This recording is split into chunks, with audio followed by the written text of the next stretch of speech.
snap. There we go.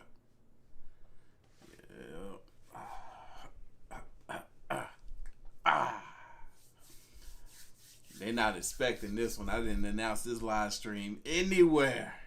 It's a content-filled kind of day for your boy. So I was like, you know what? Let me just go ahead and do the thing, man. We just gonna go ahead and get him alive with this one. Because I missed the upload yesterday. So I was like, hey, it only makes sense. But right now, I'm talking to myself since nobody expecting I don't ever go live at this time. So I guess we just gonna wait until some people get here, and then we'll get this party rocking and rolling. Oh, look, there's people. Hey, how y'all doing? Good to see y'all. We here. We are here. It's live. This is the live stream before the live stream. We're going to do another live stream later. But because I didn't give y'all an upload yesterday, I'm giving y'all one now. And we're just doing it live. This is Mrballen. This is one I've been meaning to get to. It's a short one, so we're not going to be here that long. This is Dead Girl Comes Back to Life. There's been many cases where people came back to life after being pronounced deceased. But let's hear this story. Let's hear this story. Yeah. Y'all ready? I'm ready for the intro. What up, AOK Mafia? It's your boy Artofkickz, and just like that, we back with another one. Again, this is the live stream before the live stream. Shout out to Mrballen, one of the greatest storytellers of our time. This is Dead Girl Comes Back to Life. Let's check it out. Today's story is the definition of creepy. It starts somewhat normally, but then slowly spirals into absolute insanity.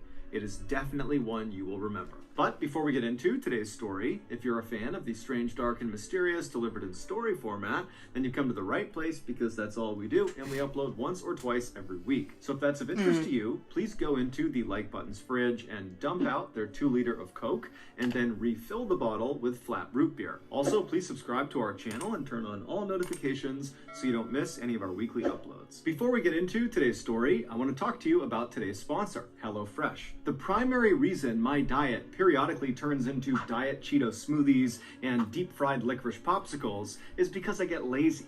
It's like, do I want to make another horrible trip to the grocery store? Or do I want to suck down another Sour Patch Kid covered in ice cream? Obviously, I'm taking the latter. But a couple of years ago, I discovered a way to eat healthier without the dreaded trip to the grocery store.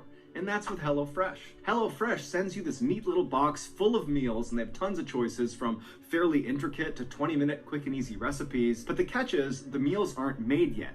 You need to make the meals, but that's good because it ensures freshness, and you can literally see that the ingredients are as healthy as they come. And before you tell me you're a bad chef, I'm a bad chef, and I can whip these things together no problem. All the ingredients arrive at your doorstep perfectly portioned out, and the recipes couldn't be easier to follow. So if you're finally ready to put down those chocolate-covered pickles, then you need to sign up for HelloFresh today. To do that, go to HelloFresh.com and use code Mrballen16 for up to 16 free meals and 3 surprise gifts. Okay, let's get into today's story.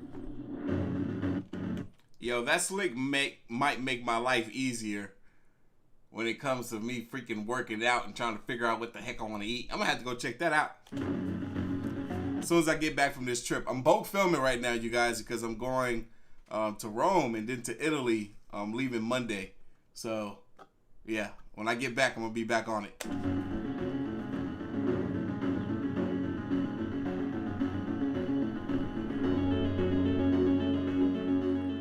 In 1889, when Karl Tanzler was just 12 years old and living with his family in Dresden, Germany, he had a very strange dream. In this dream, he found himself in this black void where everywhere he looked, it was just nothingness. And then behind him, he heard footsteps. And so he whips himself around and he looks, and there's this woman dressed in this big, puffy, elegant white dress walking towards him out of the darkness. And when she walks right up in front of him, she comes to a stop, and she introduces herself as Anna Constantia von Brockdorf, who was a real person in the early 1700s. She was a noblewoman in Germany, and she would tell Karl that she is actually a distant relative of his, and that she was here to pass on a very important message. Karl was rooted to the spot. He didn't know if he should be afraid of what she was going to say, or excited, or nervous, but before he could decide, Anna had already turned and was pointing in the direction she had appeared out of. And so Karl turns and looks in the direction she was pointing, and out of the this blackness, out of this void,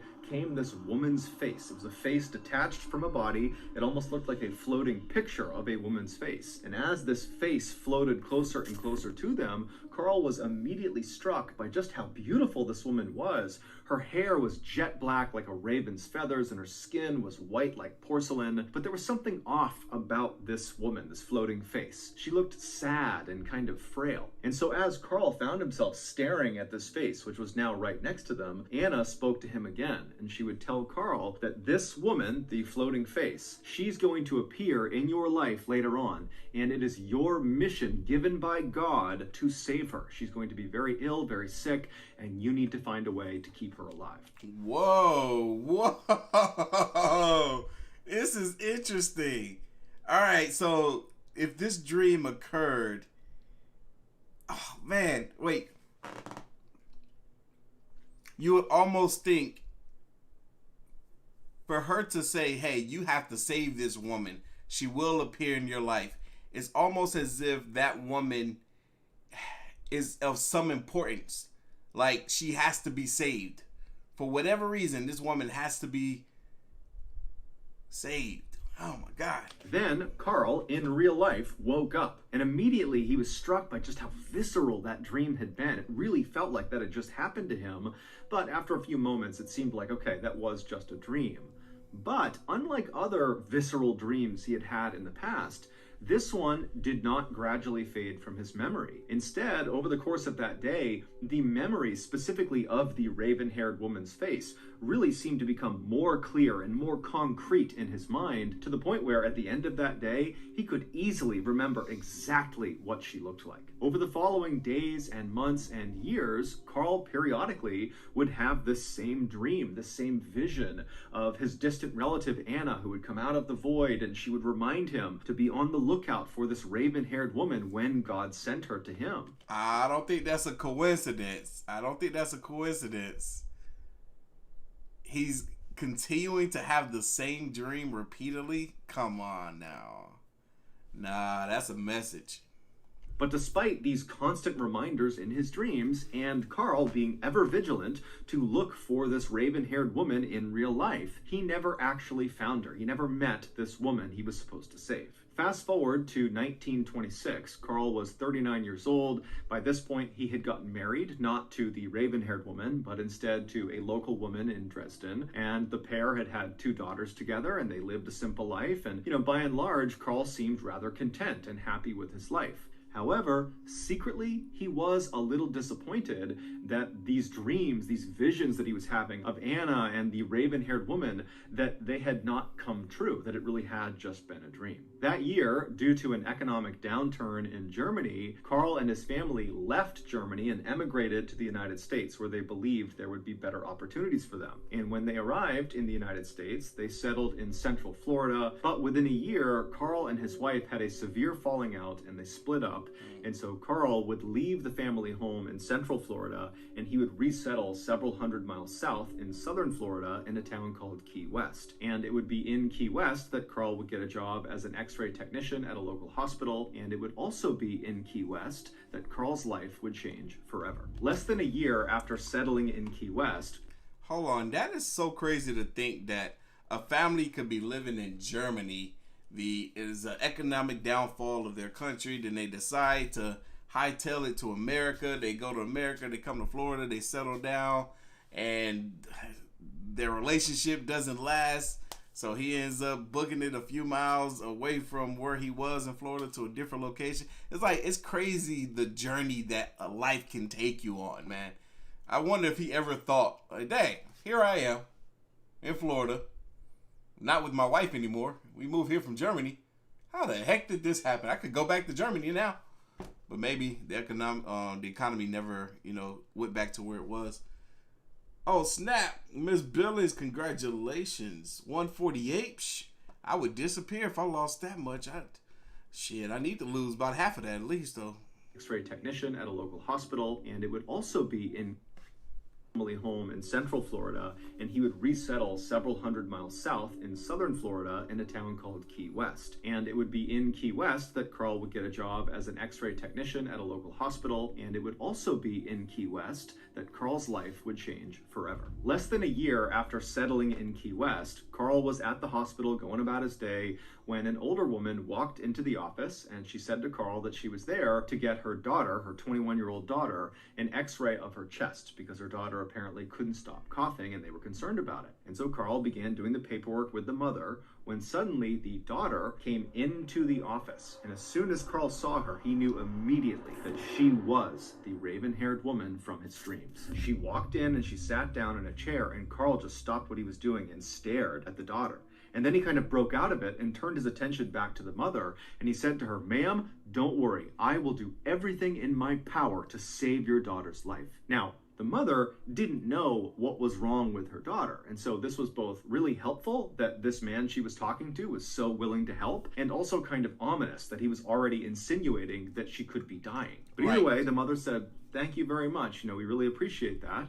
And so Carl and the mother, they finished their paperwork, and then Carl quickly left from behind his desk and hustled over to the daughter, and he introduced himself and he reiterated that she was in good hands. And the daughter was a little bit weirded out by this, but she was polite and said thank you, and she said her name was Elena. And so Carl would take Elena and bring her back and give her the x-ray, and unfortunately he would discover through this x-ray that she had tuberculosis. Today, that disease is easily curable, but at the time, that was a death sentence. When Carl saw this, though, in a weird way, it almost made him happy, because this was another indication that, this really was the raven-haired woman from his dreams. Not only did she look the part, but she also had arrived in desperate need of help. And so now Carl needed to find a way to save her, even though he was just an x-ray technician. He was not a doctor, and so he had no clue how to begin to treat tuberculosis. Exactly. He was just an x-ray technician.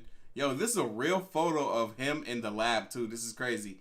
He was just an x-ray technician, not a doctor. But the first thing that came to my mind when I heard that he got the job as an x-ray technician is that that's where he was going to find this girl working in the hospital. Obviously, she was going to be sick, and he needed to save her somehow. But what better place to find her than in the hospital? He was meant to get that job. He was meant to move from Germany to America to Florida, of all places. He was meant to, break up with his wife and land this job in Key West, 300 miles from where he and his wife departed. But that didn't stop Carl. Over the next year, Carl would be in touch with Elena and her family on a near daily basis, updating them on all of the new techniques to fight tuberculosis that he was doing all this research on, and he would tell them about experimental procedures and drugs they could try, even sometimes paying out of pocket for them to go try them. He would also bring Elena into the office as often as he possibly could to x-ray her again and again and again to see if perhaps she was making good progress. But unfortunately, over the course of that year where he was doing everything he could, it just didn't work. The disease ravaged Elena's body, and on October 31st, 1931, so roughly a year after Carl had first met Elena, Elena would unfortunately pass away. Elena's family was devastated by this, but their grief didn't even compare to Carl's grief. It was like Carl had lost his life too. He couldn't believe he had failed his mission and let the raven-haired woman die. When it came time to bury Elena, Carl said, "Let me pay for the most elaborate gravesite we can possibly make. Let me set up a mausoleum for her." A mausoleum is an external building that sits in a cemetery that effectively serves as a kind of shrine to the deceased. And so her family, they understood that Carl had become very, very close with Elena, although they didn't fully understand the relationship, but they did understand she meant a lot to him. So I'm guessing even after a year, Carl never explained to the family the dream that he had and how he was supposed to save Elena. But what if she wasn't the right girl he was supposed to save? And so they agreed to let him do this. After Elena was buried inside of this small temple that Carl had built for her, Carl began spending virtually all of his time kneeling inside of it, crying and begging for Elena's forgiveness. Elena's family was well aware that Carl was doing this, and at first they kind of just let it happen. But, after several months, they began to tell Carl, you really need to let her go. You need to begin to move on. But Carl refused. In fact, over time, he only became more and more obsessed with Elena. Finally, after 7 years of Carl doing this, Elena's family decided, enough is enough. He really needs to stop making her loss all about him. It's not his loss. Yeah, that's crazy. 7 years? Bro, move on, dog. It's our loss. We're her family. And so the family decided the only way to kind of get Carl to stop doing what he was doing is to demand he give the key back that gave him access into the small area inside of the mausoleum. So one night, Elena's sister, whose name was Florinda, decided to go over to Carl's house unannounced and confront him and get the key back from him. And so she hopped in her car and she drove over to his property. His house was kind of set back off the road behind some trees, and so you had to drive down this kind of winding driveway to get to it. And so Florinda turned onto his driveway and she began driving, and when his house came into view, the first thing she noticed was a number of the windows on the first floor were all lit up. Clearly Carl was home, and as she's driving towards the house, she's just looking in these windows, and for a second she sees Carl, and he's very elegantly dressed in a suit or a tuxedo, and he's ballroom dancing with this woman who's also very elegantly dressed as well. And for a second, Florinda considered turning around and not disturbing him, but then she thought, you know what, this has been going on for so long, I just need to get this over with. And so she drove her car and stopped in front of Carl's house. She hopped out, she walked up onto his porch, and she knocked on his front door. Inside, she could hear music was clearly playing, but just a few seconds after she had knocked, the music was cut off, and then no one came to the door. And so Florinda knows there's people inside this house, and so she knocks again, but again, there's no movement in the house. It's just silent, as if the people inside are pretending not to be there. And so finally, frustrated, Florinda knocks on the door a third time and says, Carl, I know you're in there. I have to talk to you about my sister. Please come out here. And so finally, she heard the shuffling of feet, and then she heard the sound of the door unlocking, and it opened up just a crack. And through this crack, Carl looked through, and he looked out at Florinda very suspiciously, and he said to her, what do you want? And Florinda would say, look, I'm here to talk to you about my sister. Can I please come inside for a second, or can you come out here and talk to me? But Carl pretty much immediately said no, and then he shut the door.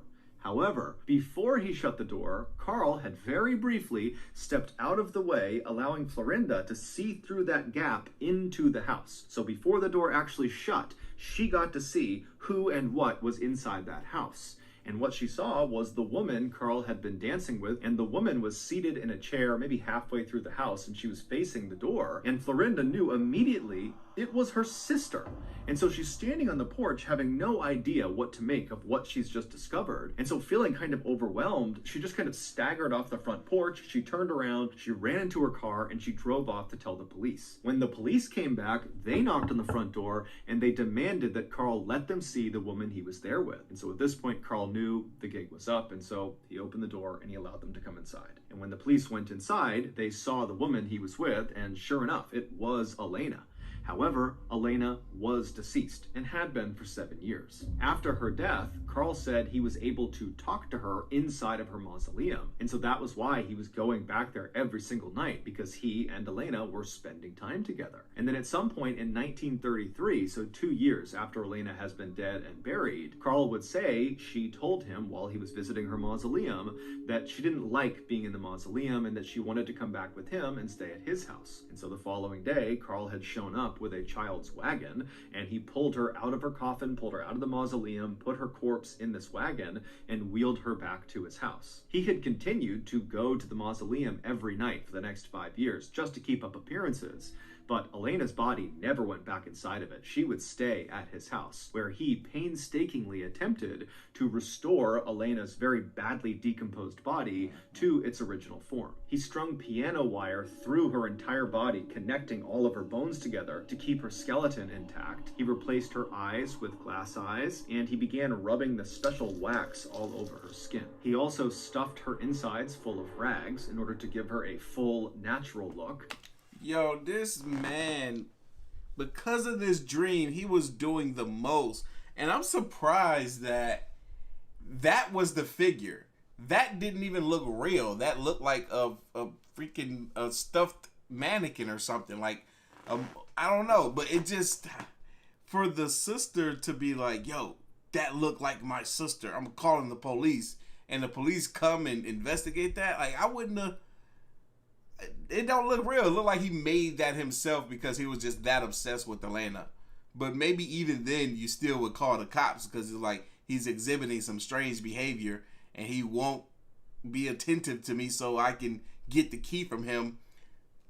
Yeah, you would still call the cops. You would definitely still call the cops. Because she wants the key back so he can stop visiting the mausoleum. And he constantly sprayed her with perfume to reduce the smell. Once she was, in his eyes, back to normal, he began spending as much time with her as he possibly could. He would change her outfits constantly, he would put on makeup, and he would give her new jewelry, and he would talk to her about the ups and downs of life. He would laugh with her, he would cry with her, he would sleep with her. Carl would admit that ultimately his goal with keeping Elena in his home was to eventually still save her life. He believed if he could somehow get her body up into the stratosphere, that the radiation up there would bring her back to life. And if he could do that, he would be fulfilling his God-given mission to protect her. But Carl never got a chance to launch her into the stratosphere. Instead, he was charged with wantonly and maliciously destroying a grave and removing a body without authorization. However, these charges would be dropped and Carl would be set free. As for Elena, her body was returned to her family and they would bury her in Key West. So that's going to do it, guys. If you got something out of today's episode and you haven't done this already, please go into the like button's fridge and dump out their 2-liter of Coke. That was crazy. What? It never ceases to amaze me, the crazy stories of things that happen in this world that we would know, like we wouldn't even know about if it wasn't for these storytellers, man. I love coming across people like Mrballen on TikTok. Hell, that's where he originated from. And then he made his way over here to YouTube so he can do longer format content. But man, it's crazy. Crazy! Anyway, y'all, we got another live stream later, so make sure y'all stay tuned for that. Your name is Thank you for the $20 donor. I appreciate you so much. But anyway, y'all know what time it is. Y'all like this live stream? Hit that like button. Hit that subscribe button. Stay tuned for more. As always, the link to the original is going to be down in the description box below. If you haven't already, make sure you follow your boy on the ground, man. Twitter at Artofkickz. And I'm going to catch you guys in the next one. I got some more content to make. See ya.